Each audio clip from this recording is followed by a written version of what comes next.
छोटा आपके लिए आज नतीजे देने वाला वो है साउथ इंडियन बैंक। छोटा स्टॉक है लेकिन इंटरेस्ट लोगों का बड़ा है उसमें। साउथ इंडियन बैंक के चार्ट देखिए, बताइए क्या नतीजों के पहले कोई एक्शन बनेगा उसमें। अनिल जी, इनफैक्ट एक अच्छा ब्रेकआउट स्टॉक पे दिया था अराउंड 10.5 लेवल के आसपास, और वहाँ पर एक पुल बैक नजर आया था पिछले 3 दिनों में। तो जिस तरीके से स्ट्रक्चर है तो मुझे लग रहा है यहाँ पर थोड़ा सा ऑप्टिमिज्म रखना ही चाहिए। ओवरऑल एक्सपेक्टेशन यही होगी कि अराउंड 13.5 के आसपास के चाहिए। स्टॉप लॉस भी काफ़ी क्लियर है क्योंकि ये पुल बैक लगभग उसी ब्रेकआउट लेवल के नज़दीक आया था, तो 10.5 के स्टॉप लॉस के साथ ये पोजीशन उनको मेंटेन करनी चाहिए and on the higher side 13 साढ़े 13 के आसपास रिव्यू करनी चाहिए। तो ये है आपके लिए राय। आइए वीके शर्मा साहब HDFC सिक्योरिटीज से हमारे साथ जुड़ चुके हैं। शर्मा साहब स्वागत, सुप्रभात। बताएं सर आपका बाजार पर व्यू भी और साथ ही आपकी कोई ऑप्शंस की स्ट्रेटेजी तो वो भी बताएं sir. Good morning sir. Stock का नाम है Siyaram silk mills. Time tested company है, 40 साल से ज्यादा का अनुभव है कारोबार में। और अच्छी बात देखिए, कंपनी के जो फंडामेंटल्स हैं बहुत बढ़िया नजर आते हैं। सबसे पहले कंपनी का थोड़ा बहुत कारोबार समझते हैं। सियाराम ये ब्रांड तो सभी जानते हैं, इसके अलावा जे हैमस्टेड, कैडिनी जैसे मशहूर ब्रांड्स कंपनी के पोर्टफोलियो में शामिल है। रणवीर सिंह इनके ब्रांड एम्बेसडर हैं, तो ब्रांड रिकॉल वैल्यू बहुत ही शानदार है। अब सीधा इसके ऊपर आते हैं कि स्टॉक में अच्छे रिटर्न्स क्यों देखने को मिलेंगे। दरअसल अगर आप देखें तो इनकी करीब 74% आय जो है वो फैब्रिक से आती है। और हम एक चीज आपको लगातार बता रहे हैं कि यूएस और यूरोप में फैब्रिक्स की मांग बहुत बढ़िया है। वहां पर भारत से अगर आप देखें तो लगातार एक्सपोर्ट भी बढ़ते जा रहे हैं और कीमतें और रियलाइजेशंस कंपनीज के काफी ज्यादा सुधर रहे, काफी बढ़िया इंप्रूवमेंट यहाँ पर आते हुए दिख रहा है। देखिए अच्छी बात यह है कि मार्च 2018 से अगर आप देखें तो कंपनी ने अपनी बैलेंस शीट सुधारने पर भी बढ़िया फोकस किया है। 2018 में करीब 573 करोड़ का कर्ज था जो कि अब घटकर 343 करोड़ के आसपास हो गया है। और इसी समय के दौरान कंपनी ने जो है 120 करोड़ का केपेक्स खर्च भी किया था। लेकिन अब आगे जाकर केपेक्स की ज्यादा रिक्वायरमेंट नहीं होगी, केवल सिर्फ मेंटेनेंस केपेक्स लगेगा, वो भी 5 साल बाद भी। तो अगर आप देखें तो इनके जो कैश फ्लोज है वो यहाँ से बढ़िया सुधरते हुए नजर आएंगे और बैलेंस शीट तो इनकी मजबूत ऑलरेडी हो चुकी है। इसके अलावा अगर आप देखें तो टेक्सटाइल स्टॉक्स पर एक चीज का बहुत आपको ध्यान रखना है, वो है इनके इन्वेंट्री लेवल्स। और इस कंपनी में अगर आप देखें तो 350 करोड़ की लो कॉस्ट इन्वेंट्री है, यानी आगे जाकर जब तिमाही के नतीजे आएंगे तो इनके मार्जिन में और मुनाफे में दोनों में बढ़िया आपको एक्सपांशन देखने को मिलेगा। इंस्टीट्यूशंस का भी भरोसा स्टॉक पर लगातार बना हुआ है। करीब 11.89% हिस्सेदारी जो है FIS और DIS दोनों मिलाकर इंस्टीट्यूशन इस कंपनी में होल्ड करते हैं। कंपनी में कारोबार में ग्रोथ काफी बढ़िया है, फंडामेंटल सुधर रहे हैं, बैलेंस शीट काफी बढ़िया है। लेकिन सबसे बेहतर सबसे अच्छी बात यह है कि कंपनी के वैल्यूएशंस बहुत ही चीप है, बहुत ही आकर्षक हैं।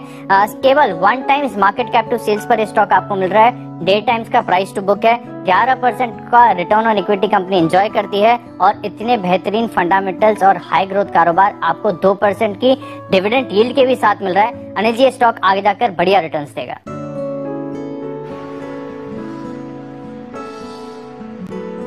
हैं सियाराम सिल्क, ये है आज का SIP स्टॉक। और अनिल जी, ब्रांड तो वेल नोन है ही इनका और काफी सालों से एस्टैब्लिश ब्रांड भी है। कंपनी के बारे में क्या पसंद है आपको सर? दीप, अगर आप मुझसे पूछें कि अगर कोई एक टेक्सटाइल स्टॉक पूरे इंडिया में आपके पोर्टफोलियो में होना चाहिए इस वक्त, तो वो सियाराम सिल्क में। अगर किसी को सिर्फ एक शेयर खरीदना है, कोई एक ही स्टॉक टेक्सटाइल का, क्योंकि टेक्सटाइल सेक्टर पर हम लगातार बुलिश हैं। आप देख सकते हैं गोकुलदास वगैरह हमने क्या लेवल्स पे दिए हैं, वो 50 रुपए से नीचे के लेवल्स पे हमने गोकुलदास 50-60 रुपए की रेंज में दिए, अब वो 125 हो गया। तो अगर आज की प्राइस पे कोई एक शेयर आपको टेक्सटाइल स्टॉक अपने पोर्टफोलियो में रखना है तो वो सियाराम सिल्क मिल ही होना चाहिए। इससे बढ़िया क्वालिटी वाला शेयर मिलना ढूंढना मुश्किल है। वजह देखिए, एक सिंपल सी चीज है, इतनी स्ट्रॉन्ग ब्रांड है सियाराम की और उनके जो भी क्लोथिंग ब्रांड्स हैं वो एक के बाद एक बहुत मजबूत है, उसमें कोई डाउट नहीं। दूसरा, प्रमोटर्स का ट्रैक रिकॉर्ड इतना जबरदस्त है, 40 साल पुराने ट्रैक रिकॉर्ड है। कभी कोई गवर्नेंस इशू नहीं, कभी कोई ऐसा आपको सुनने को नहीं मिलेगा जिससे कि आप प्रमोटर्स पे संदेह करें। नहीं तो आमतौर पर टेक्सटाइल कंपनी में ये हमेशा इशू रहता है क्योंकि वो ओवर एक्सपांशन करते हैं, फिर उसके बाद दिक्कतें आती है, बैलेंस शीट बिगड़ती है। सियाराम के साथ ऐसा कुछ भी नहीं है। तो सबसे बढ़िया जो दो चीजें होनी चाहिए, प्रोडक्ट और प्रमोटर, वो एकदम साफ साफ आपको दिखती है। इसके बाद आगे का आउटलुक, आमतौर पर फैब्रिक बनाने का कारोबार करती है और ये सप्लाई करते हैं हमारे यहाँ हिंदुस्तान में। इस वक्त लोगों को ये लगता है कि जो बाहर डोमेस्टिक जो एक्सपोर्ट्स कर रहे हैं ना, उन पर फोकस कीजिए। बिल्कुल करना चाहिए। जो अमेरिका यूरोप में एक्सपोर्ट कर रहे हैं, वहाँ पर अमेरिका यूरोप में हालत ये कि स्टोर्स में सामान नहीं, लोग लाइन लगा लगा कर खरीद रहे हैं। लेकिन कपड़े अगर वहाँ बिक रहे हैं तो जो कंपनी कपड़ा बनाकर हमारे यहाँ के लोग कंपनियों को बेच रही है और वो गारमेंट्स बनाकर बाहर एक्सपोर्ट कर रहे हैं, तो जो सारा कपड़ा बनाने का काम है वो सियाराम सिल्क मिल्स करती है, फैब्रिक ये बनाती है। तो यहाँ पर इनके पास में सारा का सारा स्टॉक हाथों हाथ बिक रहा है। अभी भी थोड़ा इन्वेंट्री और बचा हुआ है, उसका इन्वेंट्री गेन जबरदस्त मिलने वाला है, क्योंकि इस वक्त टेक्सटाइल कंपनी की सबसे बड़ी दिक्कत है कि जो अमेरिका से उन्हें ऑर्डर मिले हुए हैं, यूरोप से ऑर्डर मिले हुए हैं, अगर वो समय पर पूरा नहीं कर पाए तो ब्लैकलिस्ट ना हो जाए, क्योंकि डिमांड वहाँ जबरदस्त है। तो उन्हें जिस भाव पर जैसा कपड़ा मिल रहा है वो खरीद कर बनाकर भेजने के चक्कर में, तो ये एक बड़ा डिमांड आउटलुक है सियाराम सिल्क के लिए। वैल्यूएशन 1000 करोड़ 1050 करोड़ की मार्केट कैप की कंपनी है, बहुत ही सस्ती है, सेल से कम में मिल रही है। मैं उम्मीद करता हूँ इस साल 22 रुपए के आसपास की ईपीएस कंपनी करेगी, 10 के आसपास के पीई मल्टीपल पर है।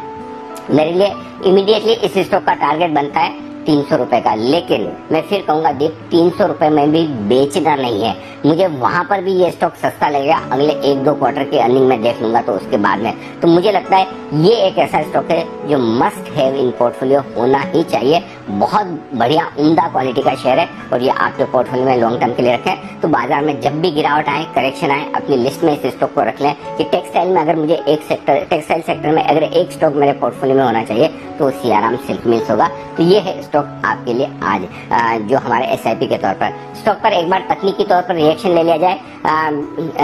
हिमांशु जी जरा देखिए चार्ट पर बताइए क्या है लेवल्स इस स्टॉक के लिए इम्पोर्टेंट।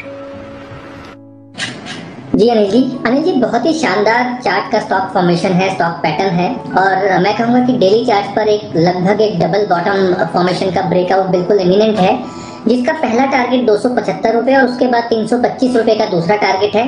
साथ ही साथ अनिल जी दूसरा जो और एक एनालिसिस है उसके हिसाब से एलियट वेव के पर्सपेक्टिव से यहाँ पर 4th वेव कंप्लीट हुई है और ये स्टॉक अपनी 5th वेव में चलने के लिए तैयार है। उसका भी टारगेट यहाँ पर 340 से 360 रुपए का निकल कर आता है। तो मुझे लगता है कि काफी पॉजिटिव सेटअप है, यहाँ पर करंट लेवल्स पे खरीदारी की राय रहेगी। 210 रुपए के स्टॉप लॉस के साथ यहाँ पर खरीदारी करके चला जा सकता है। बिल्कुल, तो ये है आपके लिए सियाराम 200 का स्टॉप लॉस, खरीदारी करके चले। अनिल जी के टारगेट 300 के हैं पर बेचना नहीं है।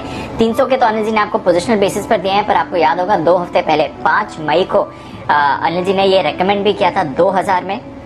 उस दिन 220 के आसपास प्राइस था, 225, 235 और 250 के टारगेट से 225 तो तभी आ गया था, 235 के करीब भी स्टॉक पहुंचते हुए देखा था और आज तीसरा टारगेट भी इस पर हिट होने के लिए तैयार है। तो सियाराम हमारा बेहतरीन fundamental share, SIP stock positional basis पर भी लीजिए, ट्रेड के लिए लिया है तो वहां पर भी आपको पिछले टारगेट्स आते हुए दिख रहे हैं। इस समय नजर आएगी सियाराम सेल पर, नजर आएगी टेक्सटाइल स्पेस पर और ढेरों स्टॉक्स जो नतीजों पर रिएक्ट कर रहे हैं। पर आइए उससे पहले आज के जो ट्रेडर्स डायरी के 20 दमदार रिकमेंडेशंस हैं उन पर नजर डाल देते हैं कुशल और आशीष की तरफ से।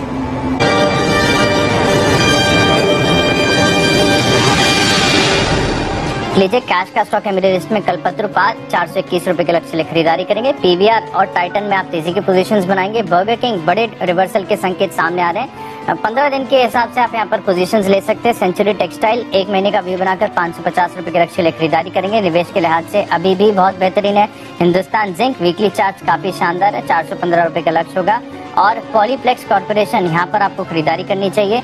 एमएसटीसी यहाँ पर ब्रेकआउट के संकेत है। मोतीलाल ओसवाल 1 महीने का व्यू बनाएंगे तो 835 के पार जाएगा। कोल इंडिया फिर से सपोर्ट के पास आ गया है। वीकली चार्ट बहुत बढ़िया नजर आ रहे हैं, 175 रुपए के लक्ष्य आप स्टॉक में खरीदारी करेंगे। इन 10 स्टॉक्स में मेरा कन्विक्शन सबसे ज्यादा है टेक्नोपिक बर्गर किंग में, क्योंकि आईपीओ का करेक्शन अब मैं मान रहा हूँ पूरा हो चुका है। बड़े रिवर्सल के संकेत यहाँ पर सामने आ रहे हैं।